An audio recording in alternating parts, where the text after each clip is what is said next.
మా గ్రామం అప్సీపూర్. ఈ గ్రామ ఉప సర్పంచ్ నేను గోల్గం ప్రవీణ్ గౌడ్. మా సర్పంచ్ అయిన బాలెంల శ్రీలత రామచంద్రారెడ్డి గారి ఆధ్వర్యంలో, వార్డు మెంబర్ ఆధ్వర్యంలో ఈ మార్కెట్ని ఏర్పాటు చేసుకోవడం జరిగింది. అలాగే ఈరోజు పొద్దున కూడా మేకల సంత, గొల్ల సంత చేసుకోవడం కూడా జరిగింది. నా చిన్నతనంలో ఎప్పుడో ఒకప్పుడు నా చిన్నగున్న తనంలోనే ఇక్కడ గేదెల అంగడి జరిగేది. అప్పుడు అంతరించిపోయిన అంగడి మా పాలకవర్గంలో ఇప్పుడు పునర్భైభవం తెచ్చుకొని దుబ్బాకను తలపించే విధంగా మాకు మేము పొద్దు నుంచి మార్నింగ్ నుంచి ఏం తినకుండా కష్టపడితే దుబ్బాకను తలపించే విధంగా మాకు కడుపు తిన్నంత అభిప్రాయం వచ్చింది మాకు. ఇప్పుడు ఈ సంత ఇలాగే కొనసాగిస్తాం.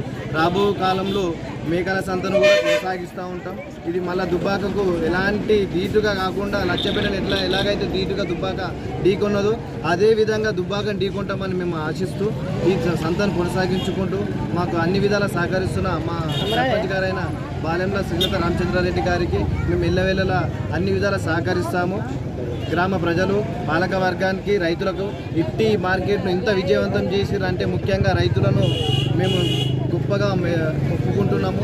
మేము ఒక చిన్న విన్నపం మేరకే ఒక ఆజ్ఞతో గురువారం నాడు మీరు సంత ఏర్పాటు చేసుకుంటున్నాము, ఎక్కడికి వెళ్ళొద్దు అంటే మాకు అహర్నిశలు కృషి చేసి వాళ్ళకు మా గెల్లగెల వాళ్ళ సహాయకాలు అందించారు. వాళ్ళ సహకారంతో మేము ప్రతి గురువారం నాడు ఇంతకంటే ధీటుగా మార్కెట్ను ఏర్పాటు చేసుకుంటాము. ఇది దొరకదు అనే ప్రసక్తి లేకుండా, ఇది దొరకదు ఈ మార్కెట్లో ఇది దొరకదు అనేది లేకుండానే అప్సీపూర్ పోతే అక్కడనే దొరికేది మార్కెట్ అంటే అది మార్కెట్ అనేది ధీటుగా మేము దీన్ని కొనసాగించుకుంటూ విజయవంతం చేస్తాము. దీన్ని ఎల్లవేళలా మాకు రైతులు సహకరించాలి. మేకల సంత కూడా జరుగుతుంది, దీనికి అందరూ కృషి చేయాలని కోరుకుంటూ చేసుకుంటాం.